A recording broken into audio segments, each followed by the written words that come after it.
Кет!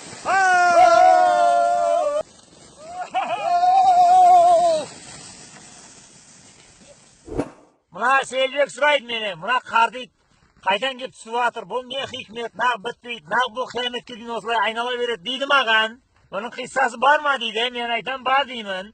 Мына Селбек бұл әңгіме былай болған. Мына адам атан балшықтан жаратады ғой. Сосын періштелердің бәрін шақырады, айтады, міне менің орынбасарым тамашала дейді, мен халифа жараттым дейді. Олар менсінбейді, мына балшықтан жаратылған ішінде дым жоқ, бұл қатын құмар, бұл соғыс құмар, атақ құмар, анау мына әңгіме жоқ қой енді. Өсек айтады.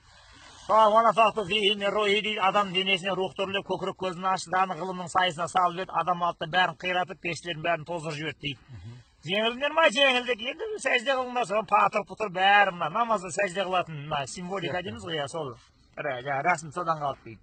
Тәуба қылу. Сосын қақайып білістір дейді, сосын айтты, хайуан малғын саған не болды? Осылай да осылай бұл, анау мынау балшықтан жаратылған, мен оттан анау, онда оттама кетмейін дәргейінен. Содан мойнында қарғыстың қамырын кигізді, айдап жетті дәргейінен, кетті тентіреп байғысы, әлі жүр дейді ғой содан.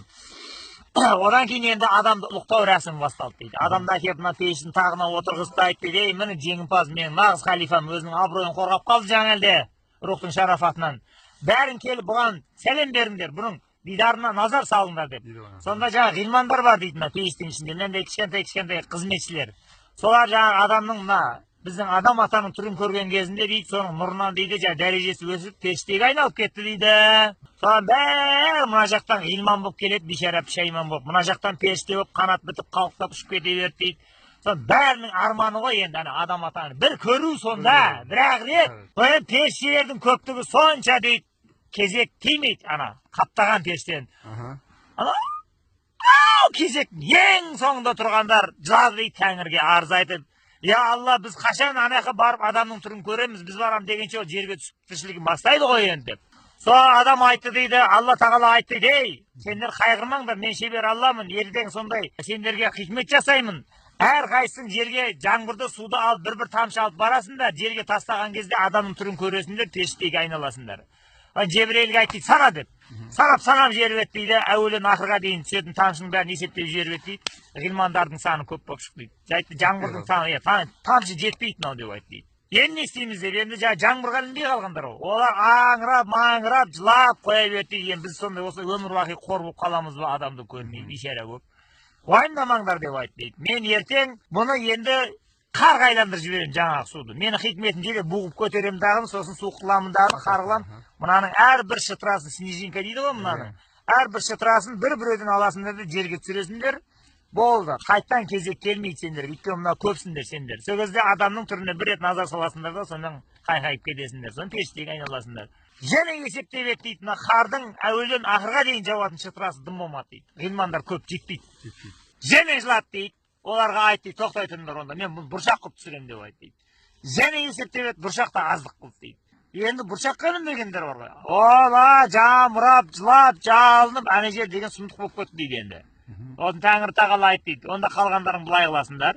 Сахар мезгілінде түнгі сағат 3 пен 5-тің арасында жерге жіберем деп айтты дейді. Сол кезде жерге келіп қарайсыңдар, 3 пен 5-тің арасында ояу отырған, көкірек көзі ашылған, маған осындай ұлық есімдерімді зікір етіп отырған тақуа құлдарымды ғана көресіңдер, сол кезде дәрежелерің өседі деп айтты дейді. Ал енді өзінің жеке шаруасымен анау-мынау ит тіршілігімен жүрген адамдарды көрмейсіңдер деп айтты дейді. Содан мына ғилмандар жерге түскен кезінде таңсахарда дейді, Құдайдан кешірім тілеп, жарылқау тілеп, екі көзінен пара-пара жасағы отырған ақжүрек құлдарын ғана көріп, дәреже табатын болды дейді. Енді мен сияқтыны азында сиырымды падағайдайып недім, көмірім жағуым керек еді, от өшіп қапты, анау-мынау таксиім бар еді, клиентім бар еді дегендерді көрмейді екен дейді. Енді бұл бір ит тіршілік қой енді.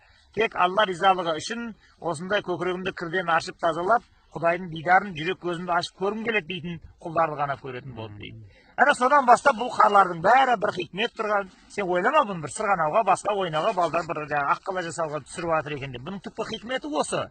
Осыны антологияда түбінен тарату деген осы. Енді аңыздың анық-қанығын бір Құдай өзі біледі. Енді бұрынғылардан жеткен әңгіме сөйлейді.